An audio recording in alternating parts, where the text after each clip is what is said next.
Olá, gente! Sejam muito bem-vindos ao nosso podcast De Dentro para Fora.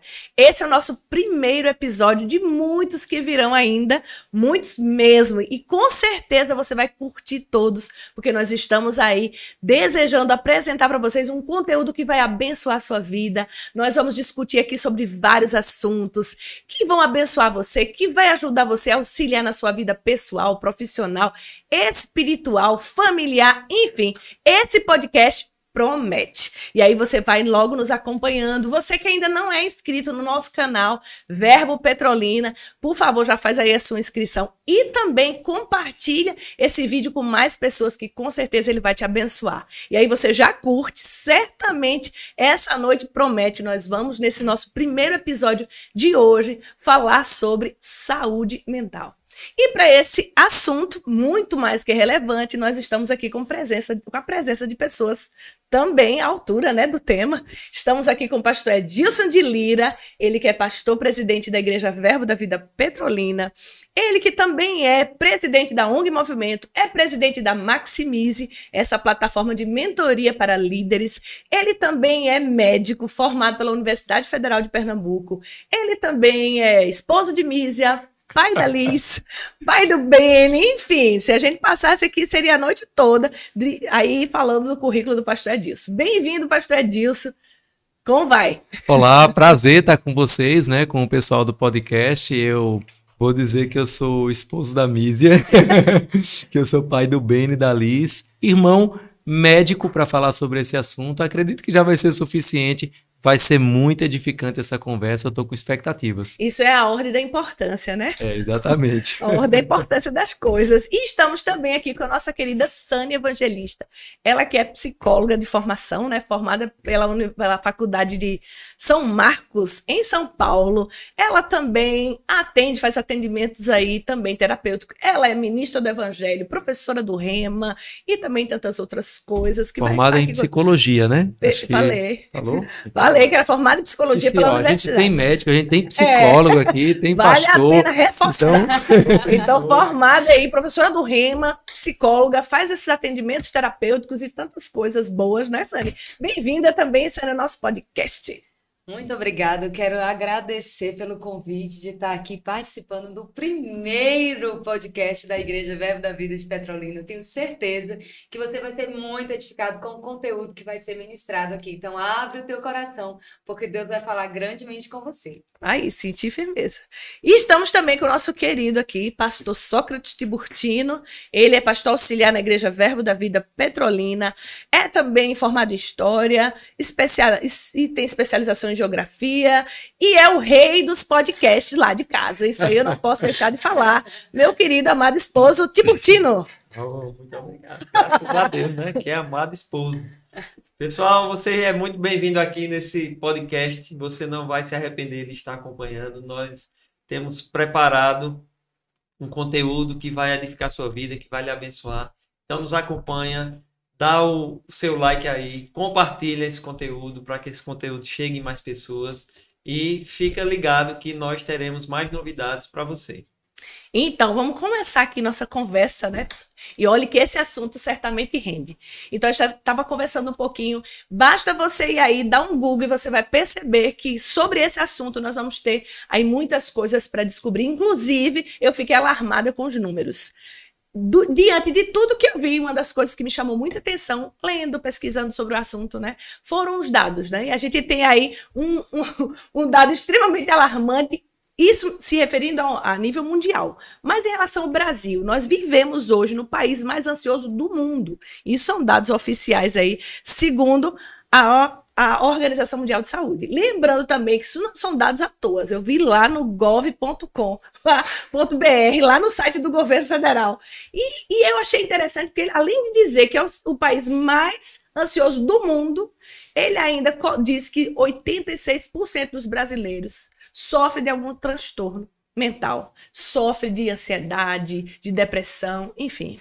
Esses dados são alarmantes. Eu só queria saber o seguinte, qual é o fato? A quem a gente atribui tanto adoecimento mental? A gente vai atribuir diretamente. Será que agora eles estão, sei lá, o diagnóstico está sendo dado de uma forma mais assertiva? Ou porque aumentou mesmo? Compartilhe aí. Eu diria que, só para começar, se a gente vai começar alarmando, Alarmando. a maioria desses dados aí são pré-pandemia.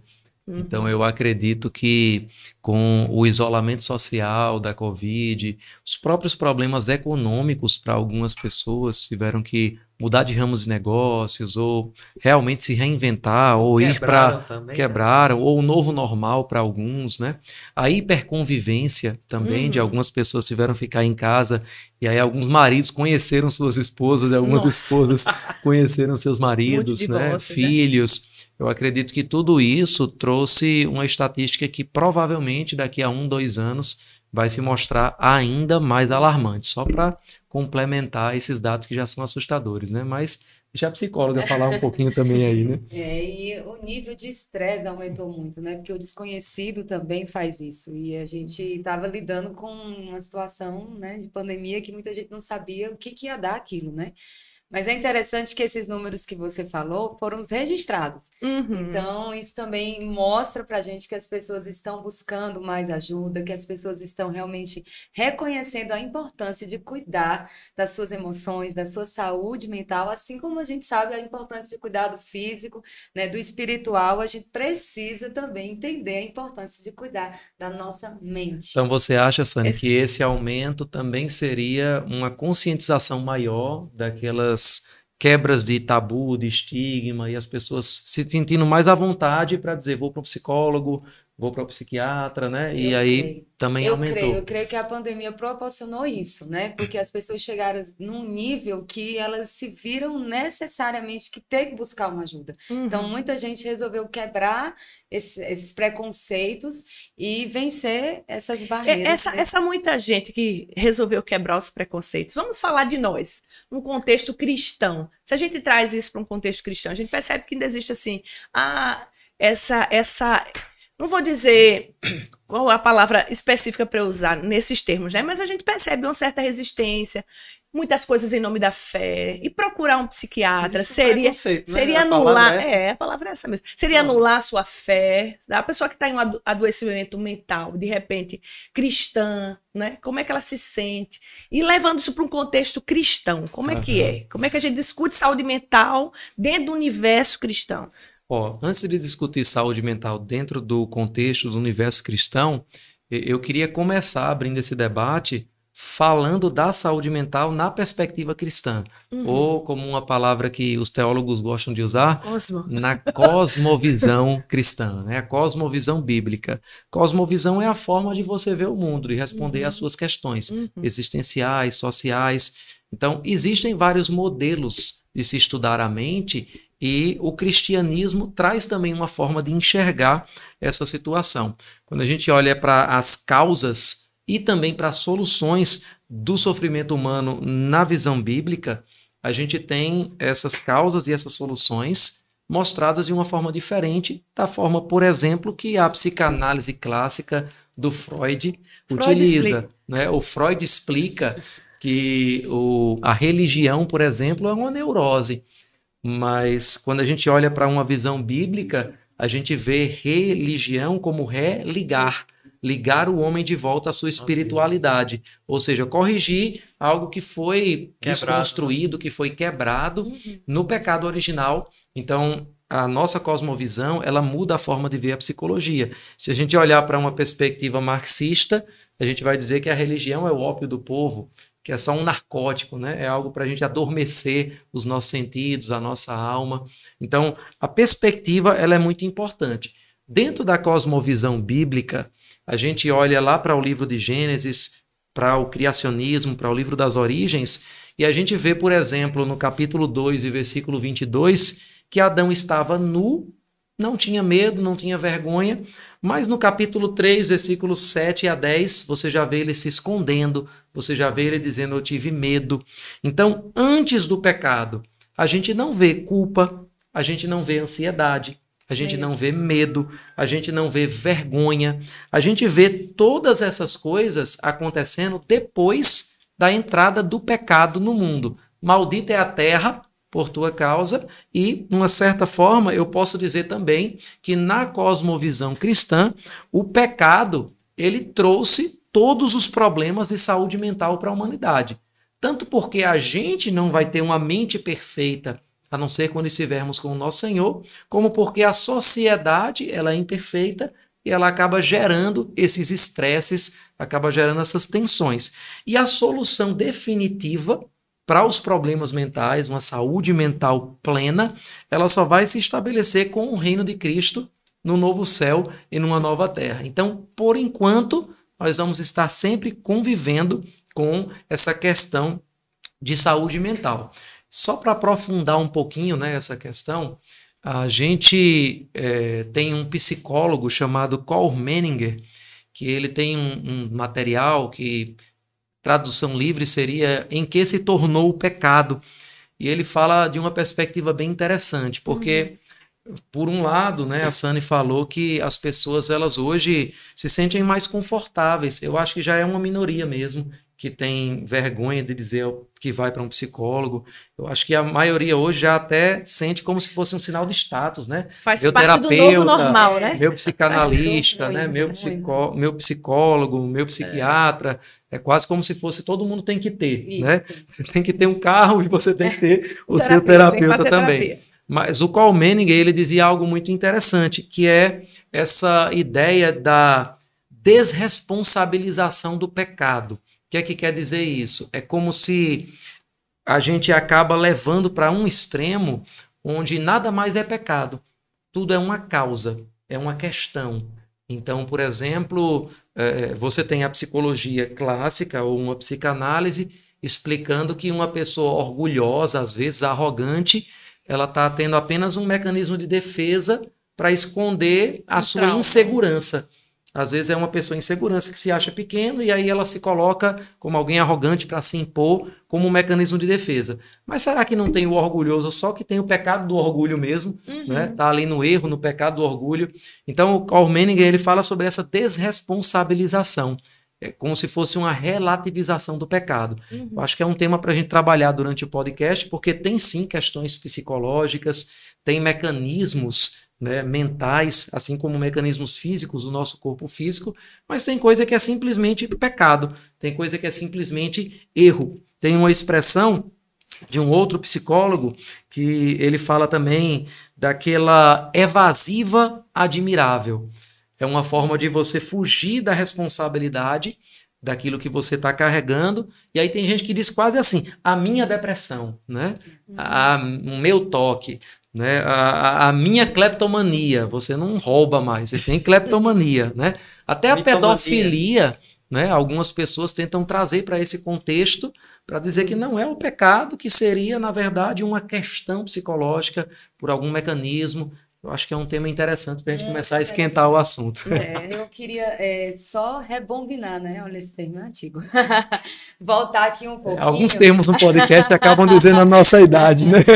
Que é isso? É Deus bom. me livre, nunca ouvi nem falar. Então, mas voltando, assim, dentro do contexto inicial que o pastor falou, sobre o Adão antes e Adão depois da queda, né? Depois do pecado. É interessante você observar que as emoções, puramente, né? Vamos definir aqui, né? O que é emoção? São reações fisiológicas, na verdade, que através, né, o nosso corpo emite através por causa de estímulos, né? Estímulos externos que vêm para nós e a gente reage fisiologicamente com emoções. E a gente parar para pensar que Deus criou o ser humano para habitar num jardim. Imagina Perfeito. que a gente foi colocado no jardim do Éden, aonde Bem cuidado, bem muito, organizado. tudo suprido, né? Sem Lugar de falta de delícia, nada. né? Lugar de Ou delícia. seja, externamente os estímulos que o homem tinha era paz, era tudo que trazia para ele essa sensação de bem-estar. Né? Para onde ele olhava, ele via abundância, ele via fartura. Que é uma definição de saúde mental, né? O que é saúde mental? É uma sensação de bem-estar, né? Espiritual, emocional e físico, né? Então, isso é a definição de saúde da OMS, né? Então, quando você pensa no contexto que o homem vivia e, de repente, o pecado entra no mundo e aí começa a haver ameaças. Agora, aquele lugar que era um paraíso, que tinha tranquilidade, já não é mais um lugar tranquilo. Agora existe um inimigo ali, né, ameaçando. E o homem passa a ter medo e sentimentos né, que ele não tinha antes. Então, isso tem a ver com o mal que entrou no mundo. A gente sabe que o pecado abriu a porta para a maldade. O homem não convivia com isso. Então, de repente, ele teve que lidar com situações, né, ameaçadoras. E hoje, a gente sabe que o pecado se multiplicou, a maldade se multiplicou no mundo. Então, a maldade hoje, no mundo, traz muitas emoções negativas, né? E parece que muitas vezes a gente está naquele modo defesa. Eu preciso estar o tempo todo me defendendo de situações externas que vêm me ameaçar. Ameaçar minha paz, ameaçar minha tranquilidade, ameaçar meu bem-estar, né? Então, assim, quando o pastor Deus trouxe esse tema, é muito importante. A gente vai entrar na autorresponsabilidade, mas a gente também tem que entender o contexto de mundo que a gente vive hoje, né? E que isso sim interferiu na nossa saúde mental como um todo. Sempre vai haver essa consequência do pecado respondendo na humanidade enquanto a gente não for para a glória, né? Então, Exato, ninguém vai ficar isento, né? Uma coisa é você ter paz, você andar tranquilo, outra coisa é você estar isento de ter os problemas que acarretam a humanidade. Isso ninguém está isento disso, né? Ninguém vai estar. A Bíblia diz que até Jesus, no Getsemane, teve uma pressão tão imensa que suou sangue. Exato. Né? No momento de pressão, que, segundo relatos médicos, né, é o extremo, é o último nível de uma pressão psicológica, de uma angústia tão grande que... Eu acho interessante... E ele mesmo define angústia de alma, né? Isso. Minha alma está angustiada.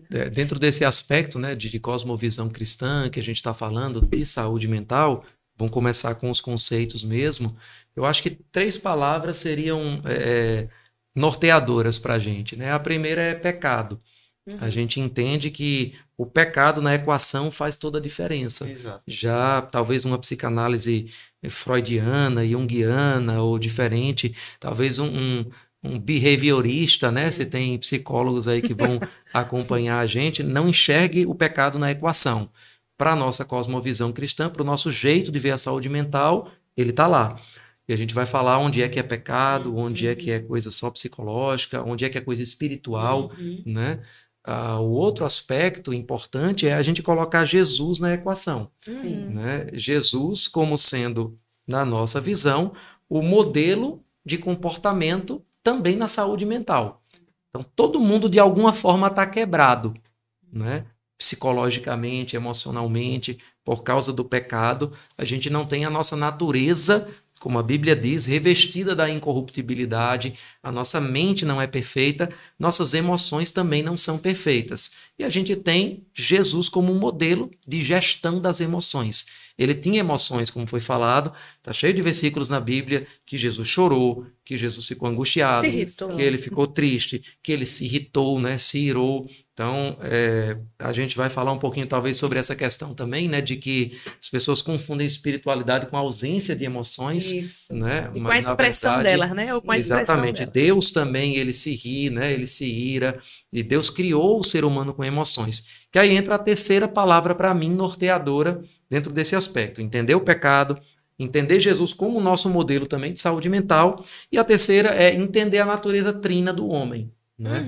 Eu acredito que isso faz toda a diferença, porque é aí onde muitas teorias da mente, onde muitos psicólogos não vão concordar, porque a gente entende o homem em 3 dimensões: corpo, alma e espírito. Essa divisão de alma e espírito dualidade, né? Nem sempre traz isso, né? Você vai ver gente falar de ego, de id, de superego, mas a nossa visão de mundo é diferente.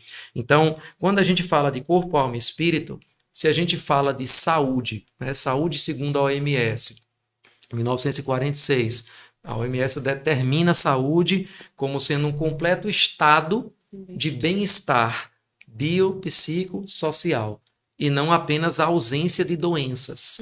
Essa é a visão secular, essa é uma visão até mesmo, não digo anticristã, mas uma visão secular, uma visão mundana. No nosso conceito de saúde, a gente acrescenta a dimensão espiritual também.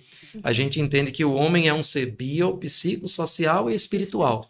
Em outras palavras, a saúde envolve aspectos físicos, biológicos, a saúde mental, agora falando. A saúde mental, ela envolve aspectos psicológicos, mentais.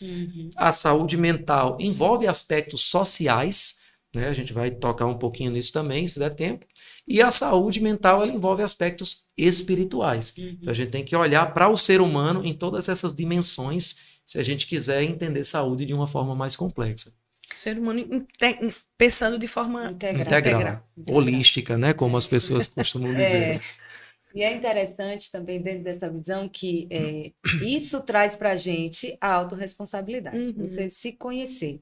Entender que você é esse ser em 3 dimensões, espírito, alma e corpo, e como lidar com cada uma dessas dimensões, né? Porque a gente começou falando dentro da perspectiva cristã, que muita gente coloca tudo na conta da fé e acha que, né, a ausência da fé, por exemplo, que a ausência de Deus, eu não tô crendo, por isso eu tô depressiva, eu não tô crendo, por isso eu tô triste, né? E a gente precisa realmente separar essas 3 dimensões, entendendo, né, como lidar com cada uma delas, e que, na verdade, a fé, ela tem o seu lado espiritual, ela tem, né, ela vem do coração, ela vem do espírito, mas eu preciso aprender a lidar com a minha mente, com as minhas emoções, né? Eu preciso aprender a dominar e a ter o controle disso.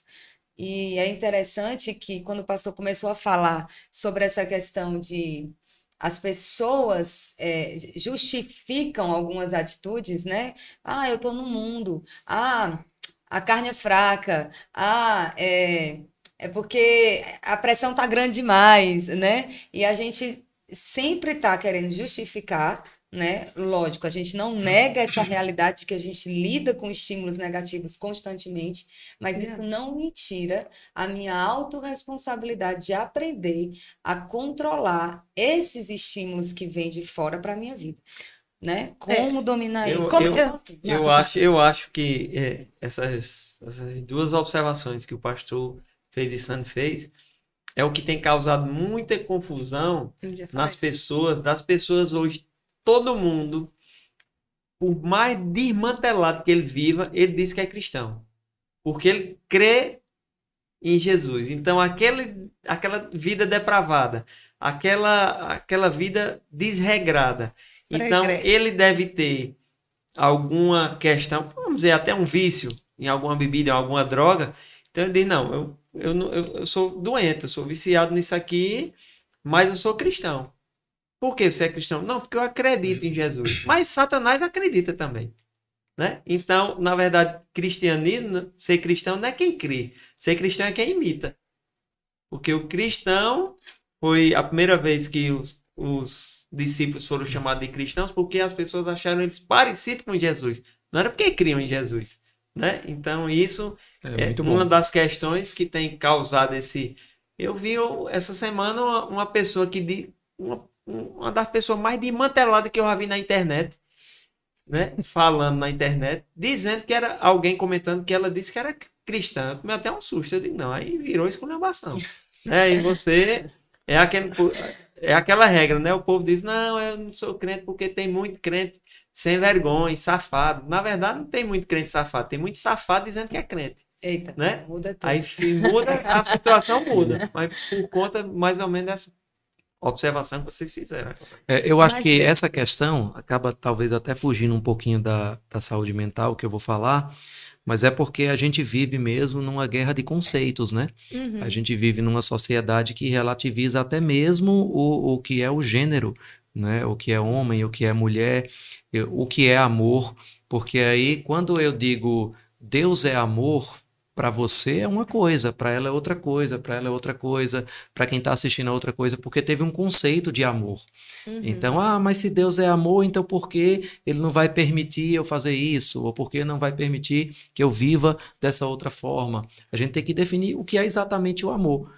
Porque cada palavra ela tem um conceito absoluto que deve ser extraído nas escrituras, né? Se eu disser aqui, olha, vamos fazer uma transmissão de excelência, Excelência para mim é uma coisa, excelência para você é outra coisa. Nós temos réguas diferentes, padrões diferentes. Então, se a gente fala de amor, a gente tem o amor que a sociedade fala, a gente tem o amor que papai e mamãe ensinou para você, e a gente tem o amor que a Bíblia ensina. E se a gente fala de saúde mental também, eu acredito que a gente vai ter o conceito de saúde mental que o mundo traz, o conceito de saúde mental que você trouxe das suas experiências e o conceito de saúde mental que está na palavra de Deus. Então eu sei que isso acaba ferindo muita gente nos dias de hoje, mas num mundo cheio de relativismos, né, de cada um ter a sua verdade, a gente continua olhando para a igreja como coluna e sustentação da verdade, a gente continua olhando para a palavra como cânon, como a régua de medir. E aqui o que está dentro da palavra é aquilo que a gente tem como verdade para a nossa vida, doa a quem doer. Né? Então, Doer só em para... Como padrão, inclusive. Professora de português. Professora de português, Isso é interessante, pastor. Eu gosto de ver essas coisas engraçadas na internet. E tem não é um meme, é uma figura que traz essa ideia que o senhor está falando. Tem como um número no chão, um 6 e o 9, né? Então tem uma pessoa do lado que lê 6. Aqui tá do outro lado, lê 9. Sim, Aí sim. diz, ó, tá vendo? Depende de quem viu qual é aquele número. Mas na verdade, quem escreveu aquele número sabe que número ele fez. Então a pessoa que botou no chão ali o número, quem escreveu aquele número sabe se é um 6 ou um 9. Claro, eu vou ver um 6 se eu estiver desse lado, se eu estiver desse lado aí vem um 9. Mas e a pessoa que escreveu? Então tem que ter realmente a linha. Eu acho que a sua verdade, a minha verdade tem a verdade. Eu acho muito interessante, só para pegar esse gancho também, porque Deus já sabendo disso, Deus já sabendo que o ser humano ia ter essa... Que o homem é inteligente, que o homem é criativo. Que o homem ele ia ter essas diversas interpretações, cada um ia querer dar a sua versão, Deus né? Foi pego de surpresa. Imprimir a sua verdade. Então, Deus sabendo disso, ele definiu coisas, né? Ele definiu o que é certo, ele definiu o que é errado, ele trouxe pra gente o padrão dele, né? Aliás, se a gente entende que a gente é criação de Deus, então ninguém melhor do que ele para saber como que a gente vai funcionar corretamente.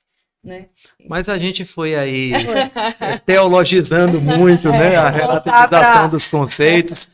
Mas vamos voltar então para a saúde mental, né? Se a gente está dizendo que tem certo e errado, então o que é saúde mental segundo a Bíblia, né? Segundo uma visão bíblica. E eu gostei de uma frase que eu ouvi há pouco tempo de um psicólogo, na verdade um psiquiatra cristão, que dizia mais ou menos assim: saúde mental é você ter as emoções sem deixar as emoções terem você. Eu gostei desse termo porque até abri no Instagram umas caixinhas de perguntas, né, sobre saúde mental, e algumas pessoas falavam justamente isso, né? Será que a gente é chamado como cristão? Maturidade significa anular os sentimentos? De forma alguma. Deus nos criou com sentimentos, né? E, na verdade, o próprio Deus também tem sentimentos. O Espírito Santo, a Bíblia diz que tem ciúmes, que se entristece, né? Jesus, a gente já falou, também tem os sentimentos, mas ele não deixa esses sentimentos dominarem, né? Então, a gente tem um exemplo. As pessoas perguntam: ansiedade. Ansiedade é pecado? Ah, Jesus disse não ande ansioso. Mas entenda, tem uma ansiedade que é natural do ser humano, que foi criada pelo próprio Deus e que nos ajuda a nos preparar.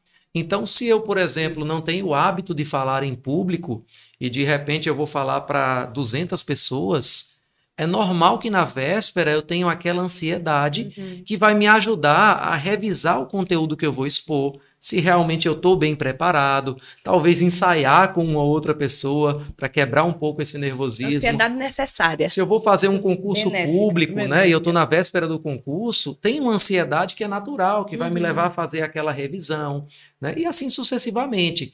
Agora, tem uma ansiedade que ela já entra para um nível patológico, que ela começa a atrapalhar o seu desenvolvimento natural, ela limita você socialmente, e aí é onde entram os transtornos mesmo psicológicos ou até psiquiátricos. Só para abrir um parêntese aqui, Jesus ele fala sobre não andar ansioso, né? E aí tá aqui a professora de português. O andar ansioso, ele dá a ideia de um ato contínuo, né? Ele não diz, olha, em nenhum momento da sua vida pode vir uma ansiedade. Porque senão o próprio Jesus estaria errado, porque no jardim de Getsêmani, a Bíblia diz que ele ficou, como foi falado, ansioso até suar sangue. Mas ele diz, olha, você não pode... Ele estava às vésperas de algo que ia mudar. Exatamente, e aí ele estava se preparando, entendendo e se consagrando, se possível, passa de mim esse cálice, né? Mas não seja feita a minha vontade, mas a tua. Mas o que ele estava dizendo, ó, você não pode levar essa ansiedade o tempo todo para o seu dia a dia. Isso vai ser ruim para você, e aí essa é a ansiedade que chega a ser um pecado. Patológico, né? Da mesma forma a ira, né? A ira é pecado. Bom, se a ira for pecado, então Deus pecou algumas vezes, né? Jesus. No Novo Testamento, Jesus também. Mas o apóstolo Paulo, quando escreve aos Efésios, ele não diz que a gente nunca vai se irar. Né? Maturidade, fulano é um santo, é maduro, ele não se ira mais. Ele não fica mais com raiva, né? Na verdade, essa pessoa ela está com algum problema psiquiátrico. Ela está em catatonia, psiquiatricamente falando. Mas Paulo ela não diz... é casada, essa Ela pessoa não é ela casada, não ela é não pode casada. fazer um tiro. É bom essa analogia do não ser casado, né? Porque Lutero ele diz uma coisa interessante. Ele diz: eu aprendi mais sobre santidade no casamento do que em todos os seminários de teologia que eu fiz em minha vida, né? Muito bom. Mas Paulo diz: irai-vos, mas não pequeis. Ou seja, todo mundo vai ficar com raiva. Pode ser até no podcast que alguém fique com raiva aqui. Nem fique. A questão... Se ficar, vai ter que aprender a lidar com a raiva. Vai aprender a lidar. Então, assim, a raiva vem, o sentimento vem, ele é normal. Agora, você não pode deixar esse sentimento ter você ao ponto de ele determinar o teu comportamento, né? Quando a gente fala de emoções, eu sei que tem muitas formas, né? A gente não quer aqui ser muito profissional, técnico demais, né? Tem gente talvez profissional ouvindo, assistindo o podcast, mas também tem aquela pessoa que quer entender de uma forma mais geral, né? E quando a gente fala de sentimentos, de emoções, né, eu costumo gostar de uma classificação que diz que o sentimento ou a emoção tem 3 componentes, por assim dizer. Que componentes são esses? Tem aquele componente que é o componente fisiológico da emoção. Então tem gente que fica com raiva e de repente você fica corado. De repente você fica suando, ou você fica se tremendo, né? Ou até o seu olho, né? São coisas que vêm de respostas fisiológicas do seu corpo, que é um pouco mais difícil de você controlar essas coisas, né? Esse é o componente fisiológico. Tem também o componente que é mais psicológico, que é mais interno, que é o componente do como você está administrando internamente aquela emoção. E aí tem gente que diz, fulano está com raiva, mas não está com cara de raiva. Né? E às vezes a gente vê um sorriso e a gente não consegue ver por trás daquele sorriso o que está sendo disfarçado, uma tristeza que está por trás. Né? E existe o componente que eu gosto de chamar de componente expressivo, que é aquela expressão que, por ser comportamento, ela pode ser aprendida. Então, você ri de uma forma, tem gente que dá um sorriso, tem gente que dá uma gargalhada bem alta, que todo mundo para ver, né? Então, tem esses 3 aspectos, e eu acredito que nos 3 aspectos a gente pode aprender dentro de uma perspectiva bíblica. Interessante que esse exemplo da emoção em si, né? Todas as emoções, elas têm um lado positivo. E a gente não pode demonizar as emoções. Então, toda emoção é negativa, né? A ansiedade sempre é negativa, a raiva sempre é negativa. Não, a raiva, por exemplo... O medo, né? O medo, né? A raiva, por exemplo, ela tem um instinto, ela te leva a se proteger também de algumas coisas, quando você se sente ameaçado. Geralmente a gente sente raiva quando a gente se sente que algo importante para nós está em ameaça. Então, aquilo faz com que você se levante para proteger. Né? A mesma coisa o medo, você procura se guardar de algo que também está vindo contra você. Então, todas as emoções, elas têm um lado positivo. A gente precisa aprender a lidar com essas coisas e usar até mesmo do benefício. A raiva, ela pode ter um benefício se eu canalizar essa raiva para o lugar certo. Se eu canalizar a raiva, direcionar a raiva para as pessoas, provavelmente eu vou destruir, eu vou trazer dano. Mas se eu canalizar aquela raiva para solucionar um problema, ela vai me dar força para agir e tomar decisões. Eu me vi agora naquele filme, Divertidamente. Bem legal. Inclusive, quem seria qual bonequinho aqui? É maravilhoso. O apóstolo Paulo... melhor não definir as emoções. O apóstolo Paulo, quando fala irai-vos e não pequeis... É sua alegria. né? Irai-vos e não pequeis. O versículo seguinte ele diz: e não Deixa o sol dei se pôr. lugar, não sobre deixe o você. sol se pôr a sua ira, não dê lugar ao diabo. Isso. Então, tem uma consequência da ira que se você não administrar, Satanás vai se E aí aproveitar. já entra aquela coisa que a gente falou antes, né? Da natureza espiritual e psicológica. Não é só uma questão de sentimentos, né? Tem um fator espiritual também que pode entrar, dependendo de como você administra os seus sentimentos, né? Eu vi alguém falar uma vez de uma forma que eu achei bem interessante, né? E a gente está aqui ainda, digamos, definindo, né? Saúde mental. No princípio. Um princípio, né? Ou, não sei, vamos lá. No princípio, Mas, já rendeu, mas vamos A embora. gente, eu vi o psiquiatra falar o seguinte, ele dizia, um psiquiatra cristão também, né? E ele dizia que a mente humana é como um carro. E aí ele falava, olha, tem as rodas da frente, normalmente em um carro você mexe só as rodas da frente, né? E as rodas de trás. Então, as rodas da frente, você tem uma roda que são os seus pensamentos e uma outra roda que são as suas decisões. E aí você tem as rodas de trás, que são os sentimentos e a fisiologia. Então, eu achei bem interessante essa analogia dele, né? Porque se você muda essas rodas da frente, no final das contas, você vai acabar definindo as rodas de trás também. Então, as pessoas dizem, não consigo controlar o que eu sinto. Depende, né? Porque se você começa a controlar melhor os seus pensamentos, consequentemente, você vai estar num meio que vai te determinar outros tipos de sentimentos. E a roda de trás, ela vai passar E a roda de por trás, onde a com o roda tempo, vai se alinhar com a roda da frente, né? que ela levar, para onde ela levar, né? Da mesma forma, as decisões, né? Então, eu legal. vivo o tempo todo estressado. Talvez você tenha o tempo todo decisões erradas que te levem a levam a um isso. contexto de estresse, porque essa roda... Então, a roda da frente, né, é aquilo que a gente realmente pode controlar, né? Tem gente que diz, mas tem a resposta hormonal das suas emoções, Tem, né? sim. Tem a descarga de adrenalina, Olha, tem tem, a adrenal né, que ali diga. funcionando, tem a TPM da mulher, Tem, Já sim, ia né? definir isso A aí. mulher da TPM. tem fases da vida, né? Um pós-parto, tem casos de depressão pós-parto, né? No puerpério. A gente poderia aqui entrar na sopa São de os hormônios, hormônios tudo né? feminino. Opera aí. Poxa. Mas mesmo com esses casos, né, daquela coisa que você, entre aspas, não pode controlar, que estão nos pneus de trás, esses pneus da frente podem fazer com que a médio e longo prazo até a sua fisiologia mude, né?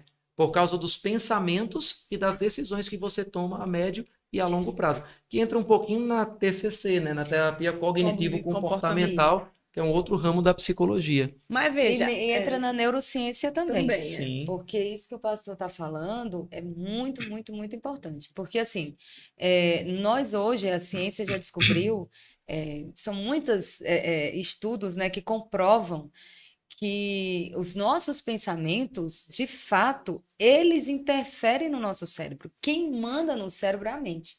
Então, na verdade, o meu pensamento, inclusive, vai fazer com que o meu cérebro produza os hormônios de forma correta ou os hormônios de forma descontrolada. Então, o estresse, por exemplo, pensamentos negativos, pensamentos de preocupação, pensamentos, né, que vão trazer essa ansiedade para mim, vai fazer o meu corpo produzir aquelas substâncias de uma forma ruim, de uma forma negativa, eu vou sentir isso fisicamente. Então, o controle da mente é onde tudo começa. Eu falo que se a gente, às vezes, é muito consciente dos nossos sentimentos, né, das emoções, mas a gente não é consciente do que a gente pensa. E, na verdade, o vilão da história são os pensamentos. É ele que está no carro, é ele que está, na verdade, o volante, né? Ou o pneu da frente, né? Na analogia que a gente trouxe. Exatamente. Então, é muito importante também a gente definir isso. E outra coisa, as emoções, como a gente falou, elas são fisiológicas. Então, isso depende muito do estímulo. A gente está o tempo todo tendo emoções. Você está no trânsito, dirigindo seu carro, de repente, alguém cruza você. Aquilo é um estímulo externo que vai gerar em você uma emoção. Às vezes você vai ficar irritado, às vezes você vai ficar com raiva. Agora, o que eu vou fazer com aquela emoção é que vai determinar se aquilo vai se transformar num sentimento negativo ou não. Porque emoção, ela dá e passa. Né? Por isso que a gente sempre fala que a gente não deve agir no momento do calor da emoção. Porque se você age na hora da raiva, Você está agindo literalmente, Descontrolado. fisiologicamente, sem pensar, sem raciocinar, né? O pneu de trás é que está, né, comandando, né, o veículo. Então a gente tem que entender, peraí, eu tenho uma emoção, mas se eu paro e eu começo a racionalizar aquela emoção que está chegando para mim e começar a pensar naquela circunstância e não agir imediatamente, aí eu vou conseguir tomar uma decisão mais consciente, né? Porque o sentimento, ele tem muito a ver com a interpretação que eu dou da emoção. Por isso que, às vezes, a gente interpreta as mesmas situações de uma forma diferente. Porque a minha interpretação, ela está baseada na minha história, está baseada na minha memória, naquilo que eu armazenei no meu inconsciente durante toda a minha vida. Então, quando eu vou No contexto atual, no né? contexto, então, quando eu tenho um sentimento a respeito de uma emoção, ela passa por toda essa minha memória. Eu gosto de dar um exemplo, Sânia, disso aí que você está falando. Né? É muito comum em aconselhamento pastoral, às vezes a gente vê pessoas que estão chateadas com outra, e aí uma vez alguém chegou para mim e disse, olha, pastor, a mensagem que essa pessoa teve a cara de pau de mandar para mim, ela colocou aqui, amado, vamos conversar sobre isso. Olha o sarcasmo dela aqui, amado. Que sarcasmo? Você está vendo Ela podia estar sarcasmo, dizendo, né? O Exatamente. texto não tem sentimento. Já uma outra pessoa poderia olhar e dizer, olha, ela está querendo apaziguar, né? Ela está querendo trazer a Exato. gente para um entendimento. Então, é muito da interpretação que você está tendo, da sua Isso. experiência, da sua vivência, né? Mas assim, esse ponto, né? A gente vai falando, né? Vai. E vai gerando conteúdo. Mas eu creio que quando a gente fala de uma pessoalidade, né? A pessoa ela tem 3 características, ainda falando desse contexto do que é saúde mental. Né? Pessoalidade envolve intelecto, envolve emoção e envolve vontade. Então, intelecto, emoção e vontade. Né? Ou cognição, volição, mas vamos ficar mais... Vamos mais, né? um termo mais... Vamos facilitar, o né? pessoal aí. Mas Deus é uma pessoa. Então, Deus tem intelecto, Deus tem vontade, Deus tem emoção. Deus nos deu também essas 3 características. Deus nos deu sentimentos. Então, por que eu estou dizendo isso mais uma vez? Porque a gente vê 2 extremos normalmente quando se fala de sentimentos no cristianismo e no mundo de uma forma geral. Tem o estoicismo e tem o hedonismo. Né? Então, o estoicismo é aquele que todo sentimento é ruim, né? E você, para ser uma pessoa madura, você é uma pessoa puramente racional, e é uma pessoa que se autossacrifica demais em tudo, né? Por outro lado, tem o hedonismo que diz, não, se te faz bem, por que não fazer? Né? Libera e o que te faz bem. Beija todas as bocas, ama todos os amores. O que te faz feliz, né? O que te faz te sentir bem, e é o contrário do que a Bíblia ensina, né? Então, a gente tem que entender que entre esses 2 extremos, existe o certo, o bíblico, que é você ter sentimentos, mas os sentimentos não terem você.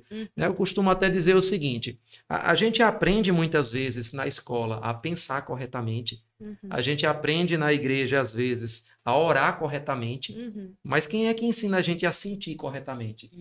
Eu acredito que a Bíblia também é um manual para nos ensinar a sentir corretamente. O senhor falou aí, começou a trazer esse contexto, né? Muitas pessoas que vão procurar esse conteúdo, saúde mental, né? E elas, de fato, algumas delas vão estar adoecidas, né? Sim. Porque o contrário do que é saúde é doença. Todo mundo está quebrado em alguma medida, né? Na sua saúde mental. E aí essa busca, né? Dentro desse contexto mesmo cristão, todos nós aqui temos experiências de aconselhamentos, né? Pastorais, e que de repente você começa a aconselhar uma pessoa e você vai à luz das escrituras, e quando é assim, eu falo para a Sânia, mas todos à vontade, quando é que a gente percebe? Claro, pela experiência, a gente acaba tendo esse tino, percebendo que vai além de um problema apenas, vamos dizer assim, tem a questão do pecado, ou tem tantas outras coisas, mas você percebe que a pessoa está adoecida mesmo, de que ela precisa não só de um aconselhamento pastoral, de uma leitura das escrituras, de uma imposição de mãos, mas ela de fato precisa buscar uma ajuda profissional, ela precisa ser clínica, você precisa encaminhar aquela pessoa a um psiquiatra, precisa encaminhar aquela pessoa, e eu falo isso tanto para a gente se dirigir diretamente aquela pessoa que aconselha, que cuida, tanto aquela que de repente se percebe. Não, isso aqui é um pouco mais. Isso aqui não é uma ansiedade normal, então isso aqui é um pouco mais do que uma raiva. Em que nível eu percebo que eu estou adoecida na minha alma? Então, é bem interessante essa pergunta, porque a gente falou aqui das emoções que são normais e que são positivas, mas existe o lado patológico. Como gerenciar? O que é o lado patológico? O lado patológico é quando aquilo começa a interferir na sua vida, nos seus relacionamentos, né? Você, por exemplo, eu vou dar um exemplo bem prático. Existe a diferença entre tristeza, depressão e apatia. São 3 coisas diferentes. Então, as pessoas, às vezes, elas sentem uma tristeza e elas já começam a achar que elas estão depressivas. Mas quando é que uma tristeza começa a ficar preocupante e a gente começa a pensar num diagnóstico de depressão? Quando aquela tristeza ela é contínua e ela dura há mais de 2 semanas, pelo menos, continuamente, sem cessar. Porque existe a tristeza que ela acontece por decorrência de uma situação que aconteceu. É o natural, Já a né? depressão, ela não é decorrente de uma única situação. Ela é um conjunto de fatores, que pode ser químico, né? A gente pode ter problemas hormonais, como a gente falou aqui, a gente pode ter problemas da maneira como a sua personalidade foi desenvolvida, então você se tornou uma pessoa pessimista, você tem uma tendência de pensar de uma forma muito negativa, né? A forma como você desenvolveu a sua personalidade, isso pode acarretar numa depressão. Então, são vários fatores que levam uma depressão de fato. Então, as pessoas precisam atentar para o nível de sintomas, e elas são as melhores pessoas, você mesmo, né? É a melhor pessoa a dizer que algo está realmente diferente com você. Quando você percebe, não, essa tristeza aqui realmente ela tá, eu durmo, Durou mais que o acordo, normal, né? e eu não estou conseguindo me livrar disso, eu não estou conseguindo parar de sentir isso, né? Então a gente já tem que botar aí a anteninha, que pode ser que algo esteja realmente desajustado. A apatia, ela muitas vezes é confundida com a depressão, né? O que é a apatia? A apatia não é uma pessoa ausente de sentimentos, necessariamente. É uma pessoa que não expressa o que sente. Né? Às vezes ela até pode ter um sentimento, uma redução de sentimentos, mas ela não consegue expressar isso. Então é muito interessante porque muitas pessoas apáticas, que são aquelas pessoas que não conseguem ter iniciativas, ela não consegue ter habilidade para resolver um desafio, ela não consegue ter propósito, ter senso de, né, objetivo mesmo, de vida. Isso é um transtorno. Todo mundo, em algum momento, pode se sentir apático numa situação. Quando você sofre uma decepção, né? Alguma coisa, você fica, às vezes, sem reação, ou propositalmente, não me envolva. Né? Mas a apatia já é uma coisa que aquilo começa a interferir na sua... Você não consegue enfrentar desafio nenhum, você não consegue ter propósito, você não consegue ter perspectiva de vida. Então, isso já pode ser uma apatia. São distúrbios diferentes. Apatia e depressão. Pode estar associado, mas não obrigatoriamente. Então, é muito importante que você se conheça, que você perceba que tem algo que não está indo bem. Esse ponto é muito interessante, não só para pastores que aconselham, para a própria pessoa que pode estar precisando de ajuda, mas às vezes até mesmo para um irmão em Cristo, né? Tem gente que fica, pastor, como é que eu sei a diferença se eu preciso só orar pela pessoa, não é? Só ler um versículo para a pessoa, ou se eu preciso dizer, ó, você precisa procurar um psicólogo, você precisa procurar um psiquiatra. Eu costumo dizer que a gente primeiro precisa definir... A oração vai ser bem-vinda de todo jeito, né? Claro, o Deus claro. que cura o corpo, cura a alma também. O versículo também vai ser bem-vindo em todos os casos, né? Mas a questão é, quando a gente fala da diferença, e é importante diferenciar aconselhamento de terapia, né? Porque tem muito pastor que, por exemplo, busca um curso de psicologia para poder se aperfeiçoar no seu apacentamento, no seu cuidado com as pessoas. É errado? De forma alguma. É uma ferramenta. Assim como alguns pastores buscam ferramentas no coaching, alguns pastores buscam ferramentas em N outros meios. Agora, quando a gente olha para o aconselhamento, eu acredito que, e vocês podem complementar ou até corrigir, Mas a principal diferença do aconselhamento para uma terapia, para uma consulta clínica, psicológica, psiquiátrica, acredito que é a diretividade. Ou seja, o aconselhamento, basicamente, uma pessoa vai te apresentar um problema e você vai ouvir aquela situação e, baseado num conhecimento da palavra de Deus, também num pouco de inspiração do Espírito Santo e de experiências pessoais, você vai apresentar para aquela pessoa uma solução. Você deveria fazer isso, um conselho. Você deveria fazer isso, você deveria pensar nisso, você deveria ir por aqui. Já a psicoterapia não necessariamente vai ser diretiva.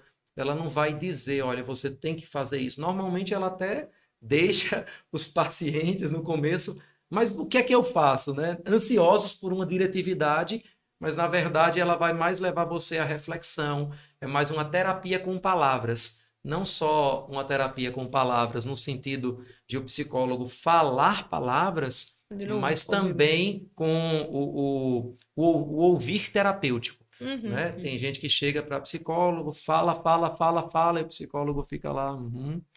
E aí depois, muito obrigado, você me ajudou tanto, né?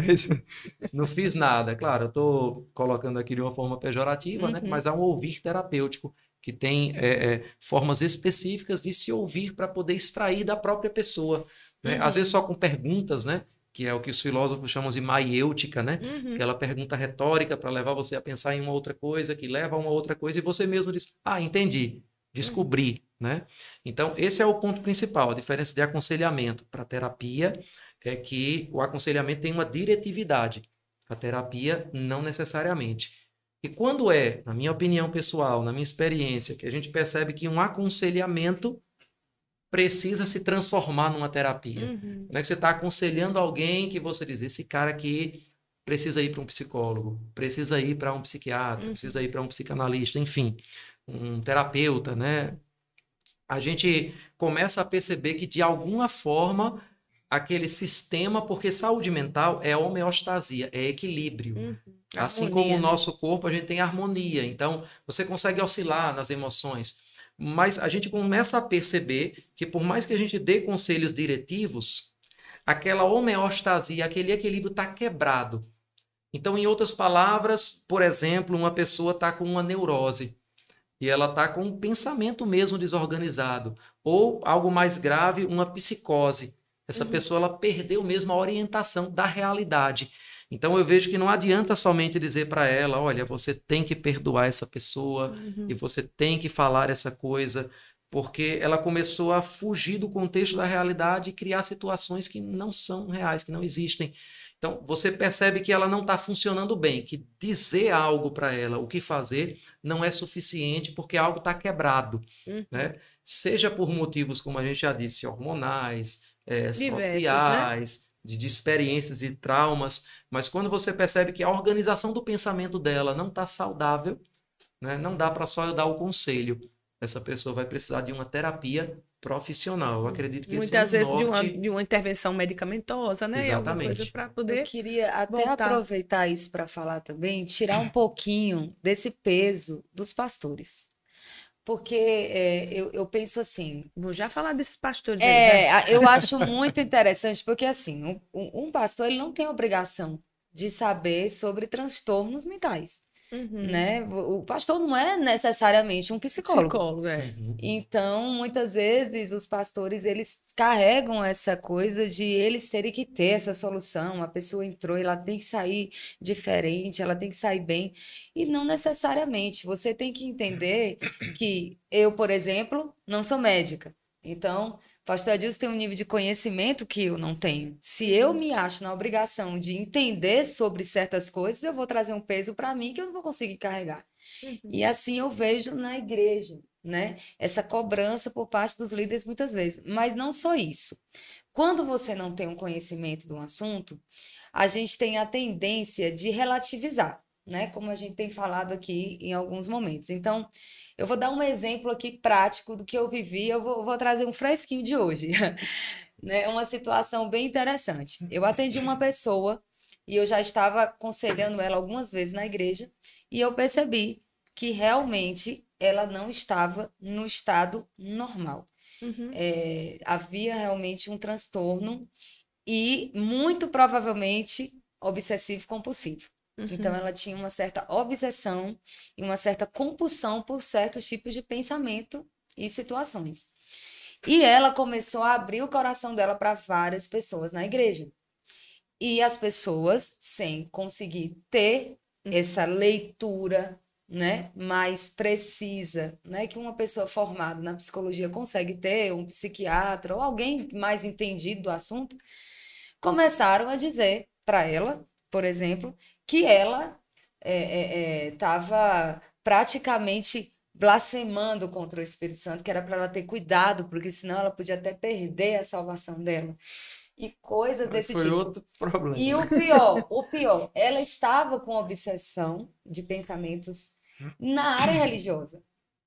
Então, um dos pensamentos que o inimigo estava trazendo para ela, né, e que ela estava compulsivamente pensando nisso, obcecadamente, era a blasfêmia contra o Espírito. Ela achava que ela tinha cometido. Geralmente, quem comete blasfêmia contra o Espírito não vai se preocupar porque cometeu. Por ter blasfemado. Por ter né? blasfemado. É alguém que já está num nível que não tem nenhuma. Verdade. Apesar de eu ter isso. falado isso para ela, apesar de eu já tinha dito isso para ela, vezes, né? ela não conseguiu aceitar. Por quê? Porque, de fato, ela tem um toque. Ela tem um transtorno obsessivo-compulsivo. Então, ela não estava conseguindo enxergar. E parecia que ela estava resistindo aos conselhos. Até que eu falei, você precisa ir para um psiquiatra. Porque eu entendi que aquele nível que ela já estava, é necessário uma intervenção medicamentosa. Por que um transtorno ele começa a acontecer? Chega uma hora que você altera quimicamente o seu corpo. O seu nível de pressão mental, É a emocional. homeostase, né? O equilíbrio. É. E eu acho que esse ponto é muito bom para o que a gente acabou de falar aqui, sobre quando perceber que o aconselhamento não é suficiente, que só uma oração ou só um versículo talvez não seja interessante, precisa de uma ajuda profissional. Você percebe que aquele normal não existe. Então, como eu disse, tem ansiedade que é normal, tem uma ansiedade que é até excessiva, mas imagina de repente eu estou aqui falando e eu olho para o teto aqui e digo, rapaz, cara, eu estou preocupado, esse teto vai cair em cima da gente. E aí você, mas por que você está preocupado que o teto vai cair em cima da gente? E aí você começa, exatamente, o aconselhamento ele vai fazer o quê? Vamos olhar, vamos analisar aqui. Já caiu alguma vez esse teto em alguma pessoa? Né? Tem alguma rachadura aqui? Tem algum indício de que vai cair esse teto? Fez algum barulho? Deu algum estalo aqui? Trincou alguma coisa? Não, mas eu estou percebendo. Você começa a perceber que aquele equilíbrio de analisar claramente não existe.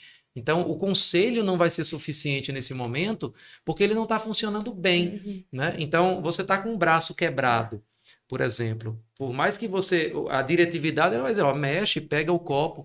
Mas se o braço está quebrado, você tem que imobilizar, você tem que cirurgiar, talvez, esperar um tempo para aquele braço voltar a funcionar. Então, da mesma forma que o braço está quebrado fisicamente, a gente tem a mente quebrada. E a mente quebrada não é um osso que estala. A mente quebrada são neurotransmissores, são hormônios que estão interferindo no nosso cérebro. Então, uma mente quebrada, ela não tem um pensamento linear. O conselho talvez não leve a pessoa para uma resposta objetiva àquilo que ela tem que fazer. Você não precisa ser um profissional necessariamente para perceber que esse pensamento não está linear, não está bem. Opa, é interessante aqui ter uma ajuda profissional. E vamos tornar, vamos ainda... Esquentar mais ainda, debate. E quando é que a pessoa, você percebe, a pessoa tem um transtorno psiquiátrico, né? Ela saiu do normal, ela entrou, enfim... E quando é que a gente diferencia? Assim, claro que existem as experiências espirituais, existe possessão maligna. Quando diz, a pessoa está com um demônio. Isso é um demônio. Claro que a gente sabe que todas as espécies de doenças, elas têm a mesma origem. A origem é Satanás, né? Todas as doenças têm a origem no diabo e no mal. Não quer dizer que a pessoa está com demônio. Não quer dizer que a pessoa está com demônio. Mas a origem é essa. A origem é do pecado. O pecado desencadeou desencadeou Isso. Toda sorte de doença. Essa desordem no ser no humano. ser né? humano. Aí vamos lá, partindo disso aí. Aí como é que a gente percebe a pessoa, ela tá debaixo de uma possessão maligna, você impõe as mãos, expulsa em nome de Jesus, a pessoa percebe que ela está adoecida da alma. Uma pessoa até falou pra mim, eu percebo muito rápido, eu chego perto dela, se eu me arrepio todinha, tô toda arrepiada, já sei, isso aí é demônio, isso aí não é doença da vida, não. Agora, se eu perceber que a pessoa tá só assim, aí eu não me arrepiei, não.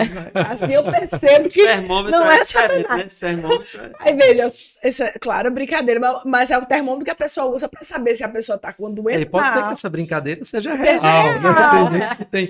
Acontece, viu? Mas vamos, não vou, eu já Aí é ia dizer minhas discernimento, experiências. Tem um discernimento do espírito, mas como é que a gente vai? Vamos lá. Isso eu falo até porque, como eu disse, né, pessoas adoecidas Agora- estão nos acompanhando, vão assistir isso, vão ver. Sim, sim. É importante separar possessão demoníaca de Opressão. Isso. que a possessão Vamos lá, é fácil. possessão, opressão, A doença possessão da é alma. fácil. Como é que a gente resolve isso Muito aí? bom. Bem, gente, é interessante a gente abordar essa questão, pelo menos na minha perspectiva, da seguinte forma. Os nossos sofrimentos, de uma forma geral, eles são ligados a problemas e lutas que são físicas, que são espirituais, que são sociais e que são mentais. Uhum. Quando a gente... É tudo junto. Quando a gente tenta separar, ou é por didática ou é por ignorância. Perfeito. Ou é para a gente Isso tentar mesmo. sistematizar, explicar, ou é por ignorância mesmo. Então, o homem não é só espírito, não é só alma, não é só físico, não é só sociedade. Uma coisa né? interfere na outra. Não tem as caixinhas, né? A Muito, caixinha muito. espiritual e a caixinha, tudo está bem misturado, né? Tanto é que quando fala de alma e espírito, Hebreus diz juntas e medulas, né? A palavra divide, mas junto e A medula única está muito coisa intrincado, a única né? coisa que vai discernir isso é a própria palavra. É a própria né? palavra, exatamente. A única coisa que vai Agora, tem uma diferenciar. passagem interessante para mim, que está lá em Mateus, no capítulo 4, os versículos 23 e 24, dizem o seguinte: Jesus foi por toda a Galileia, e aí a gente volta, né? Cosmovisão cristã, Jesus como modelo. Jesus foi por toda a Galileia ensinando nas sinagogas deles, pregando as boas novas do reino e curando a todas as enfermidades e doenças entre o povo. Notícias sobre ele se espalhavam por toda a Síria, e o povo lhe trouxe todos os que sofriam de vários males e tormentos. Olha aqui os males e tormentos. Endemoniados, loucos e paralíticos. E eles os curou. Então, veja que interessante, né? Endemoniados, loucos e paralíticos. Então, eu vejo que até o próprio autor aqui, porque tem gente que diz, é porque esses evangélicos, né, eles pensam que tudo é demônio. Tudo é demônio. Você precisa ler os evangelhos mesmo, para entender que o próprio autor dos evangelhos diferenciava quem era endemoniado, quem era louco e quem tinha problema físico. Né? Então, tá aqui, ó, problema físico, problema espiritual, problema mental. Agora, Jesus curou todos.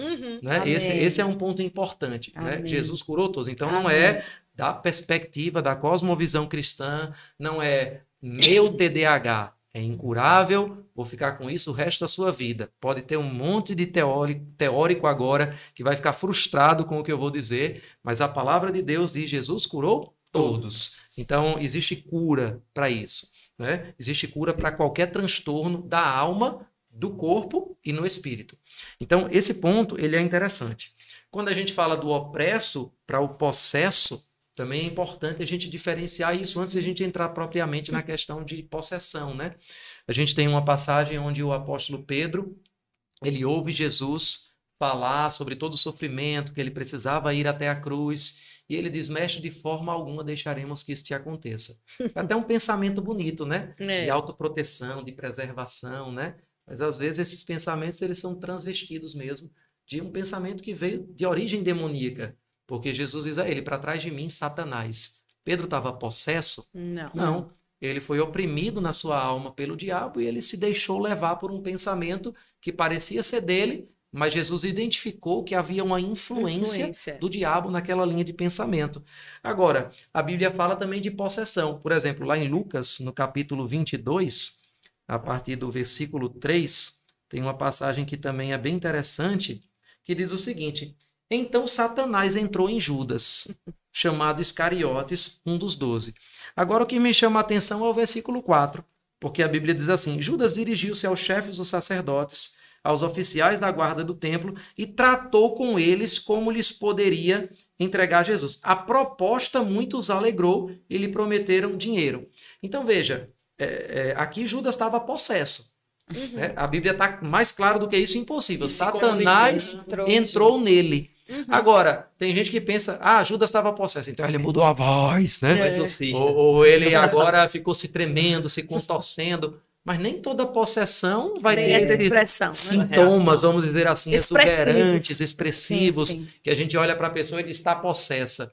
Ele estava perfeitamente, entre aspas, no seu raciocínio, falando, negociando. 30 moedas, eu imagino, né? 20, não, vamos fechar em 30. Né? Parece simplesmente um homem mau. Uma pessoa com a mente que não está renovada. Na verdade, estava possuído pelo diabo. Então, a possessão não é só aquele estigma ou aquele estereótipo, né, da pessoa que é agressiva, que está como gadareno, por exemplo, né, que está nu e que não toma banho, que se corta. Tem vários tipos, né, de possessão. Agora, é muito tênue a diferença, às vezes, entre uma pessoa que está possessa e uma pessoa que está em um surto psiquiátrico, por exemplo, um surto psicótico, né, onde você perde, às vezes, aquela orientação temporoespacial. Você não sabe onde você está, você não sabe que dia é hoje. Alguns ficam né? agressivos. Você perde a noção da realidade. Você cria uma realidade alternativa, né? Seria a melhor forma de definir, talvez. Mas como é que a gente pode diferenciar nesses casos? Eu posso trazer algumas dicas, né? Que vocês podem complementar também, mas tem algumas características. Uma coisa que a gente pode observar por experiência é que a pessoa que está possessa, o possuído, normalmente, ele vai ter uma força física além do comum, além do natural. Então, essa é uma característica que pode apontar para uma influência espiritual. Né? Uma outra característica é que a pessoa possessa, ela pode ter um comportamento de fugir ou de se apavorar com o nome de Jesus. E às vezes um surto psiquiátrico não necessariamente. Né? Então, isso é um indicativo. Lá em João diz, né, para provar os espíritos, né? Exatamente. Aquele que disser... Exatamente. Então, esse é um ponto, né? Você falou o nome de Jesus e aquela pessoa entortou para você, né? A gente está provavelmente falando de um processo. Isso. Né? Esse é talvez o sinal mais claro, né, para todo mundo. Verdade. Agora, por exemplo, um psicótico, né? Você está num surto esquizofrênico. Vou entrar em detalhes técnicos médicos aqui, mas assim, o psicótico, ele tem fala incoerente. Né? Estão me perseguindo, estão querendo me matar aqui, mas quem está querendo te matar? Ninguém está com arma, nada. O possesso, normalmente, ele quer matar. O possesso, normalmente, ele tem uma fala coerente, porém com mentira, com engano. Então, o possesso não é comum, né? Isso aqui não é uma doutrina, tá, gente? Deixa fique muito claro. Mas não é comum, por exemplo, o possesso dizer, não sei que dia é hoje, não sei onde eu estou, não sei quem é você. Normalmente ele sabe quem é você. E às vezes sabe até coisas de você que você nem falou. Às vezes ele até sabe demais. Mas ele trabalha com um engano, com um engodo. Né? Já o psicótico, ele está totalmente desorientado. Então essa desorientação, para mim, ela acaba apontando mais, normalmente, para talvez um surto psicótico do que uma possessão. Né? Então, em doenças mentais, como eu disse, tem essa desorientação temporoespacial sobre os outros. Né? Então, de repente, eu olhei, quem é você? Quem é você? Não te conheço. Eu não costumo ver uma pessoa possessa esquecendo quem são as pessoas. Pelo contrário, às vezes ela conhece quem ela nem conhecia. Né? Sabe, você estava ontem, né? Fazendo né? isso, né? Espíritos familiares. Então, essa é uma outra característica também, né? Um outro ponto interessante é que a possessão, quando resolvida, tem cura instantânea. Né? Então, expulsou o demônio, você está normal. Demora um pouquinho, se for uma legião. Vai demorar um pouquinho. Agora, a diferença principal, como já foi falado, não está nos sintomas, está, né? Na origem, né? daquela situação. Eu acho que um outro ponto, né? Antes de passar a palavra para vocês dentro disso, né? Dicas práticas que podem ajudar a nortear, fala um pouco mais perto. É que é muito comum também, nesses casos, né, de diferenciar, as pessoas confundirem um surto, uma crise convulsiva, com uma possessão demoníaca, né? Pessoas então, que sofrem eu já vi, né, pessoas que de repente têm uma sofrem. crise convulsiva na igreja seja ativada por um gatilho de som, né? O louvor está muito alto, luz, você né? teve, Luz, ou a iluminação, principalmente aquele efeito strobe, né? Que é aquela luz que está piscando, ativa mais algumas pessoas. De repente tem uma convulsão e aí já vem 5. Em nome de Jesus, sai dele, né? E quantas pessoas a gente Pode já não causar até teve constrangimento, que aconselhar mesmo, né? Pelo constrangimento. Já conversei com pessoas, não vou mais voltar para a igreja porque pensaram que eu estava endemoniado, mas é porque eu tomo essa medicação aqui para convulsão, acabei esquecendo de tomar essa semana, né? Então, eu costumo dizer que num caso desse, né? Se a pessoa caiu e ela tem aquela crise que a gente chama de tônico-clônica, né? Que são aqueles movimentos, né? Característicos. É interessante que a pessoa olhe, porque assim, o demônio, ele não vai te matar em 2 segundos, né? Você começou a tremer, em nome de Jesus.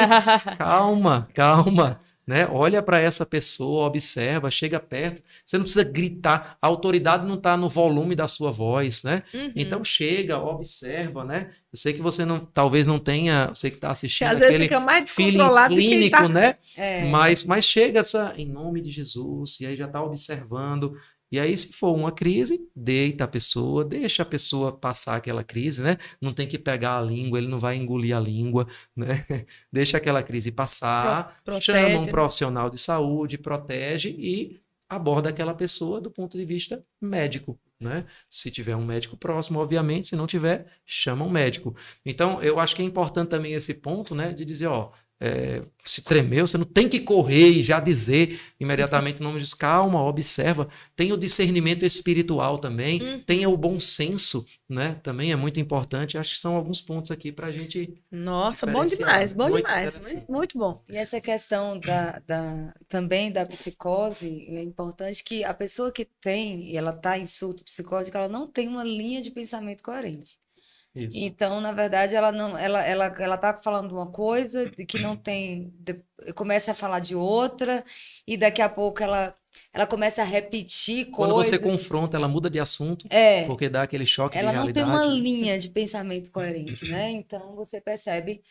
Eu tive uma experiência lá na igreja que eu atendi uma pessoa, também foi um aconselhamento, e ela começou a falar algumas coisas que eu percebi que estava fora do normal, porque ela começou a falar do ex-marido, que o ex-marido estava perseguindo ela, que o ex-marido tinha tirado tudo dela e que agora ele estava hackeando o e-mail dela e que agora ele estava vendo as contas do banco dela.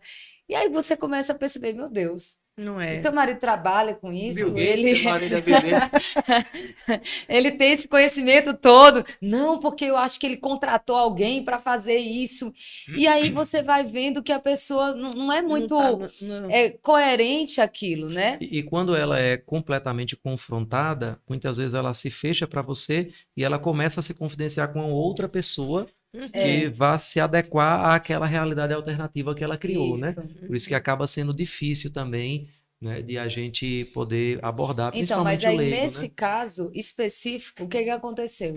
Depois que eu percebi que tinha alguma coisa muito errada e que ela ficava, você acha que eu sou isso? Você acha que eu sou borderline? Você acha que eu sou aquilo, outro? Ela começou a querer que eu desse diagnósticos, né? E eu comecei a perceber realmente que ela não estava no equilíbrio. E a família me procurou. Quando a família falou assim, olha, a gente soube que ela estava vindo aqui e a gente queria conversar com você. E, na verdade, não está acontecendo nada disso. O marido dela não está fazendo nada disso. Porque já E aí, quer dizer, não foi fácil para mim identificar que ela estava em surto. Mas eu percebi que tinha alguma coisa diferente, mas não identifiquei de primeiro momento que ela estava surtada. Quando Só que ela confrontou já essa informação, estava em surto. E aí, quando veio o complemento da família, realmente trazendo para mim toda a realidade, aí eu encaminhei ela para o psiquiatra. Na primeira semana, ela já foi tirada do surto pelo medicamento. Então, a gente já percebe, né, assim, a importância de discutir essas coisas no sentido de uma ajuda, né? Falando em ajuda, né? A gente fala em ajuda. E a gente percebe que por esse lado a gente tem aquela pessoa, e a gente já aprendeu pelo menos um pouco aqui de como a gente vai discernir isso. Claro que sempre vai vir a ajuda do alto. Mas tem um ministro, o pastor, o psicólogo, aquela pessoa que trabalha e que serve ao Senhor e que está como um apoio, Não só essa pessoa, as pessoas que são rede de apoio para alguém que está em sofrimento mental ou que está adoecida da mente. E a gente percebe assim uma sobrecarga muito grande sobre as pessoas que aconselham, que cuidam. E a questão é a própria saúde e até o esgotamento daquele cuidador ou daquele que aconselha, né, do ministro que aconselha. E a gente entra aqui rapidinho, porque a gente tem pouco tempo ainda, que a gente já conversou, foi muito aqui. Nem olhei pro relógio. Foi. A conversa rendeu. Passamos de 1 hora já. Já vai vai. bastante. Aí vamos lá. A pessoa, o ministro que aconselha, o que entra na questão do aconselhamento, enfim, que acaba adoecendo. Por quê?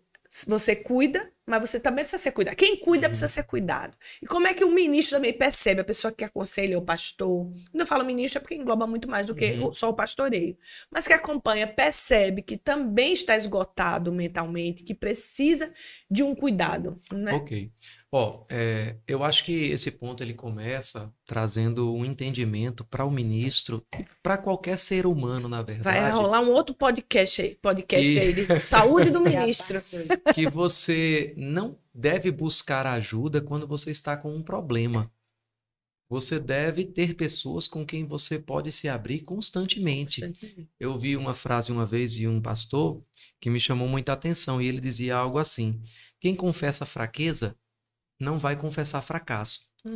E ele dizia também, quem confessa tentação não vai confessar pecado. Então é melhor eu confessar uma fraqueza minha para alguém maduro, que pode me ouvir, me ajudar e tratar se necessário, do que eu ter que confessar e reconhecer fracasso diante de todo mundo. É melhor reconhecer uma tentação para alguém, pedir ajuda, do que um dia ter que confessar pecado diante de todo mundo. Tem um versículo que é muito usado, né? No meio cristão, que é Filipenses 4,13. Filipenses 4,13 diz, tudo posso naquele que me fortalece. E aí tem gente que diz, olha, mas depressão é a ausência de Deus. Né? Ou então, bom, se você tem Deus, você não precisa de ajuda das pessoas. Né? É porque é fraco, é porque não orou o suficiente, é porque não leu a Bíblia o suficiente. Né? Mas vamos lá. As pessoas... Você não só escuta isso, mas você também internalizou isso, né? De alguma forma. As pessoas leem Filipenses 4,13, mas se esquecem de Filipenses 4,14, né? O versículo seguinte. Que olha que interessante. Paulo diz, tudo posso naquele que me fortalece. Para ler só esse versículo faz a percepção equivocada de que ele está dizendo, preciso de Deus e de mais nada. Né? Mas ele diz, tudo posso naquele que me fortalece. Apesar disso, versículo 14, vocês fizeram bem em participar de minhas tribulações. Olha que interessante. Paulo estava atribulado. O apóstolo Paulo, né? Tudo posso naquele que me fortalece. Apesar disso, vocês fizeram bem em participar das minhas tribulações. Tem uma outra passagem... Cuidar de mim, me ajudar, me socorrer. Tem uma outra passagem que Paulo está escrevendo nas suas cartas e diz, e Deus que consola os corações me consolou com a chegada de Tito. Através da presença dos irmãos. Então ele poderia dizer, Deus que consola os corações me consolou em oração, quando eu lancei minha ansiedade aos pés do Senhor. Isso é bíblico? Mas foi Deus quem nos criou com a necessidade de outras pessoas. E essa necessidade, ela não nasce no momento de um problema. Às vezes até as pessoas chegam em algum aconselhamento e colocam uma situação que eu digo, meu irmão, você não está precisando de um aconselhamento, você está precisando de um milagre. Né? Vamos orar agora por esse milagre. Você precisava de um aconselhamento há 2 anos atrás, quando essa situação começou a mexer com você, quando você ainda podia tomar algumas decisões. Então, a moral que eu trago aqui, né, parafraseando algo que eu gosto de dizer quando eu estou falando para ministros, é que todo mundo precisa ter na sua vida um Timóteo, um Paulo e um Barnabé. Todo mundo precisa ter na sua vida alguém que você está treinando, que você está discipulando, que você está motivando, que é o seu Timóteo ou os seus Timóteos. Né? Você precisa ter um Paulo, que é alguém que não vai alisar as suas dores, não vai espiritualizar os seus defeitos, né? Porque a gente tem uma tendência também, às vezes, espiritualizar os nossos defeitos. Né? A gente diz, eu sou uma pessoa muito excelente, né? E aí Deus diz, não, você é perfeccionista, né? Ou você diz, não, eu sou uma pessoa muito cautelosa, e Deus, não, você é medroso, né? Não, eu sou muito ousado, não, você é intempestivo, né? Irresponsável, negligente. Então, assim, você precisa de um Paulo para olhar nos seus olhos e dizer, tá errado isso aqui, você tem que fazer isso. E todo mundo precisa de um Barnabé, né? Que é o filho da consolação, que é o ombro para você chorar, que é aquele que acredita em você, que vai chegar trazer Amém. para junto, né? Então, procura, né? O conselho que eu dou é procura quem é Teu teu Paulo, Paulo. procura quem é teu Barnabé, procura quem é teu Timóteo. Isso em áreas diferentes da tua vida. E vai ser um cuidado contínuo, né? Exatamente, Não só, exatamente. acaba Não só chega- quando o problema chegar, né? Mas o tempo todo. E se perceber, né, que você já passou daquele estágio do Já aconselhamento, tá no milagre. procure um profissional cristão, um psicólogo cristão, que vai poder com certeza também te auxiliar, não só nessa questão emocional, mas também na questão da palavra, né? Porque um psicólogo cristão, ele vai ter a palavra como o fundamento, como o norte mesmo, né? Uhum. É muito Muito importante a gente saber reconhecer os nossos limites, né? Muito Isso bom, mesmo. bom demais. E aí a gente teria muito papo. Já precisamos marcar o próximo, porque muitos assuntos a gente Eu não percebe. falei o texto que eu queria dizer aqui, viu?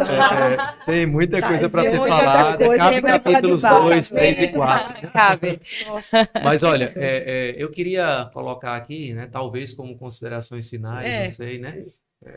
Já que a gente já está caminhando eu para o já fim, ia dizer, né? vamos encerrar com as nossas considerações finais. Sobre coisas que determinam a saúde mental, né? A gente ficou muito no conceito do que é saúde, né? Nessa coisa do equilíbrio, né? Da homeostase, de ter os sentimentos, mas não deixar os sentimentos terem a gente. Mas assim, quando a gente fala do que determina a saúde mental, a gente precisa entender que tem desde uma influência genética, né? Até a influência pré-natal, né, que é o que você teve antes de nascer. Então, vem o que você veio dos seus cromossomos lá, seu pai, sua mãe, mas o que você também teve na barriga da sua mãe ainda. Então, às vezes a mãe, ela teve uma gravidez muito tumultuada, com muita ansiedade. Isso muda as substâncias que vão passar para a placenta e muda a formação do cérebro daquela criança. Isso é provado, né? Às vezes uma dependência, a mãe era alcoólatra, tabagista, isso muda também. Droga, né? Então, essa influência genética, né, mais essa influência pré-natal, vai ter o que a gente chama da constituição da pessoa, certo? Então, a gente tem esse ponto aí, a constituição. A constituição mais aquela influência pós-natal, que é aquilo que aconteceu nos seus primeiros dias, primeiros meses de vida, né? Às vezes foi uma gravidez não desejada, e aí aquele bebê está lá vendo o pai e a mãe o tempo todo discutindo, aquilo forma também a criança, né? Então, essa constituição com essa influência pós-natal vai trazer o que a gente chama de predisposição. Você tem predisposição para alguma coisa, né?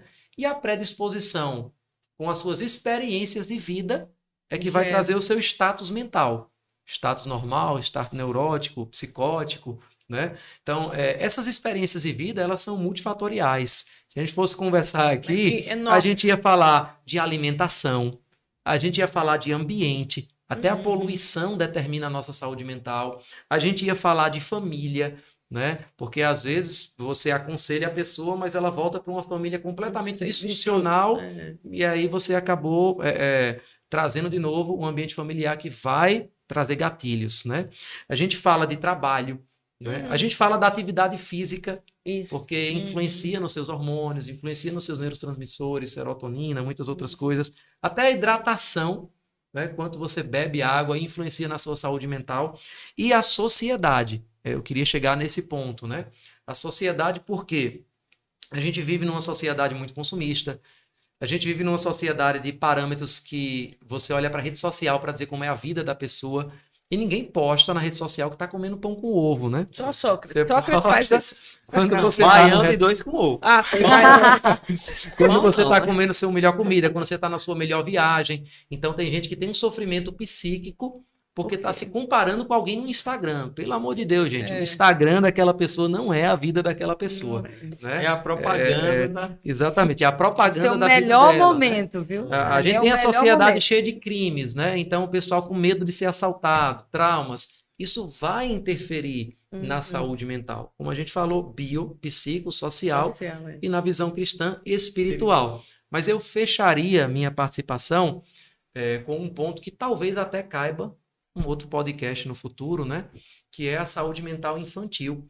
Porque a gente, certa vez, estava ouvindo de um psiquiatra bem experiente e ele falou algo que me chamou muita atenção. Um psiquiatra também cristão, né? E ele dizia o seguinte, eu vou até pegar a frase exatamente que ele falou aqui. Ele dizia que nos seus 20 a 30 anos de experiência que ele tinha atendendo seus pacientes, a grande maioria dos seus pacientes não teriam sido seus pacientes se eles tivessem tido um cuidado adequado na infância pelos seus pais. Muito bom. Então, é interessante esse ponto, né? Porque se a gente fala de saúde mental, o melhor momento de intervir na saúde mental é a infância. E isso independente da corrente. Seja na cosmovisão cristã, todas, né? Que diz, ensina o teu filho no caminho em que deve andar e no caminho dos sentimentos, por que não?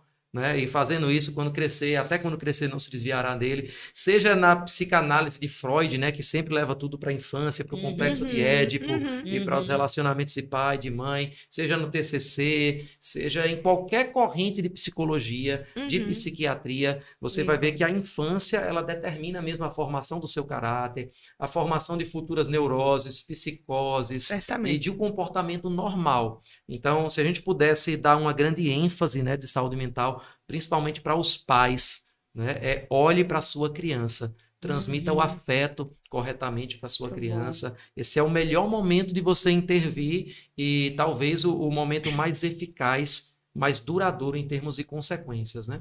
Muito bom, nossa, bom demais. Então, já, né, que a gente está nas considerações finais, então, quando a gente deixa alguma coisa para o final, é o que a gente considera muito importante, né? Então, eu quero trazer uma conclusão aqui de tudo isso que a gente falou também.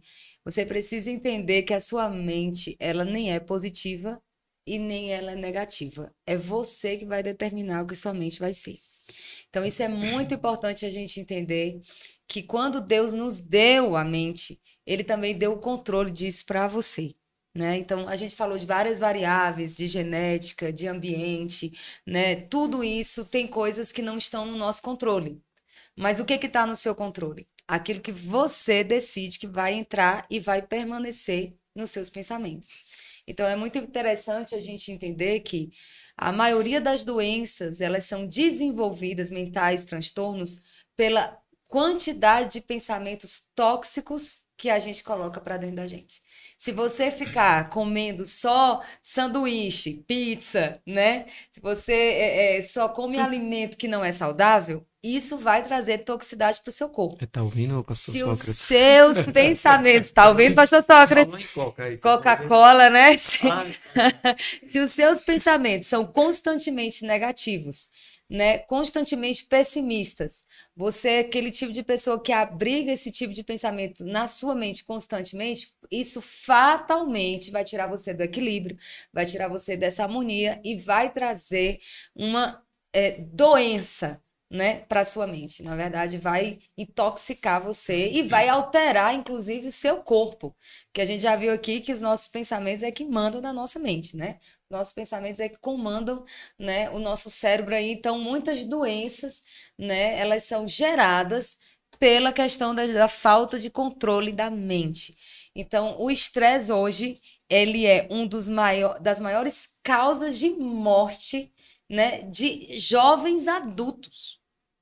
Então, a gente às vezes pensa que o estresse é uma coisa normal da vida, né? E eu até anotei uma coisa muito interessante aqui, que eu estava estudando hoje sobre neurociência das emoções, eu gosto de estudar esse assunto, e eu vi que exames de ressonância e tomografia, eles comprovam que as mesmas regiões do cérebro são ativadas quando estamos vivendo uma situação real de estresse ou quando pensamos numa situação real de estresse.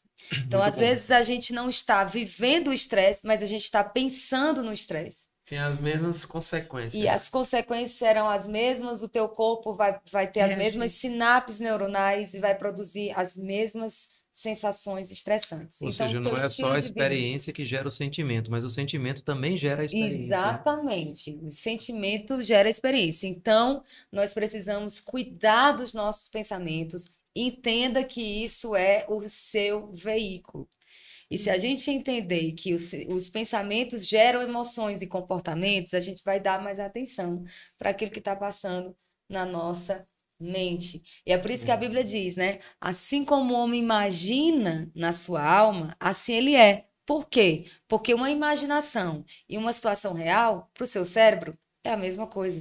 Então, eu quero terminar, né, te incentivando com um versículo, porque nós precisamos aprender a pensar de forma correta, né? O pastor falou, às vezes a gente não é ensinado a pensar, né, a sentir de forma correta, mas como também foi dito, a palavra de Deus, ela nos ensina de todas as formas, né? Como a gente realmente deve viver a nossa vida. Então, pensamentos negativos vai te adoecer. Saiba disso, vai levar você para uma depressão, ansiedade, estresse e outras coisas mais. Então, trazendo o conselho de Deus, né, para mim e para vocês, para todos nós, né? Tá dizendo aqui em Filipenses 4:8, eu vou ler nessa versão a mensagem.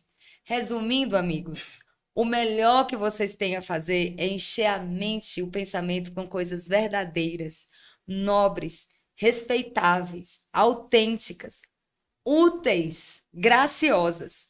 O melhor, não o pior. O belo, não o feio. Coisas para elogiar e não para amaldiçoar. Ponham em prática o que aprenderam de mim, ou seja, Paulo fazia isso. E o que ouviram, viram e entenderam.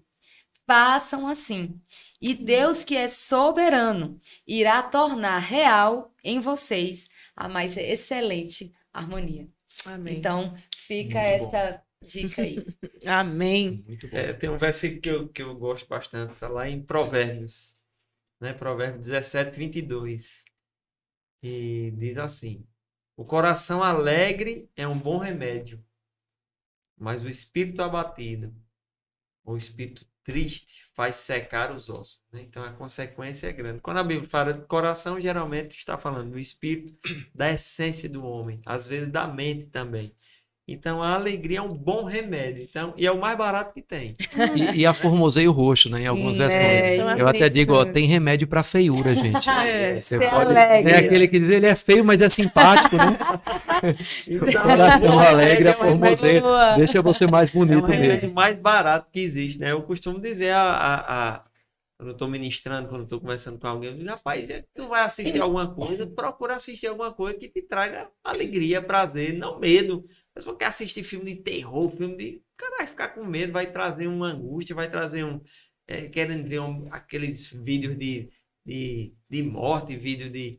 Então isso não vai trazer nenhum benefício, né? Mas a Bíblia diz que o coração alegre é um bom remédio. Então, Amém. um bom remédio para você é procurar se alegrar, né? Procurar Tem um estilo de vida mais leve. pessoas, estar próximo de pessoas que vão trazer prazer, vão trazer alegria. Procurar momentos, procurar oportunidades, né? De se alegrar, Amém. né? Um dos melhores lugares para se alegrar é na presença do Senhor, né? Amém. Na presença do Senhor, até a tristeza salta de alegria. Então, Muito né? bom. Muito bom. É um bom conselho Amém. do irmão aqui que era sabido, né? É isso aí.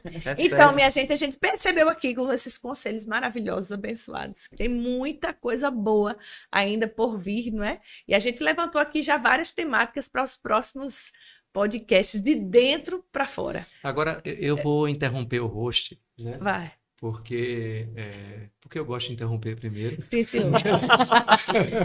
Eu O sei. senhor pode interromper, fazer igual para ele. O Edilson. senhor tem crédito. Você acredita? Eu pensei isso, porque eu posso, mas eu pensei, não, se eu disser isso vai parecer prepotente, né? Vai O parecer senhor tem algo. crédito. Então você disse, tá bom, eu posso interromper. Mas a Sani, ela também é terapeuta, né? Também. Eu não sei se você Olha, já ia interrompeu falar sem disso. necessidade, porque eu ia falar. É meu pastor. É treta, gente, meu no podcast. pastor. Final do podcast acaba em treta.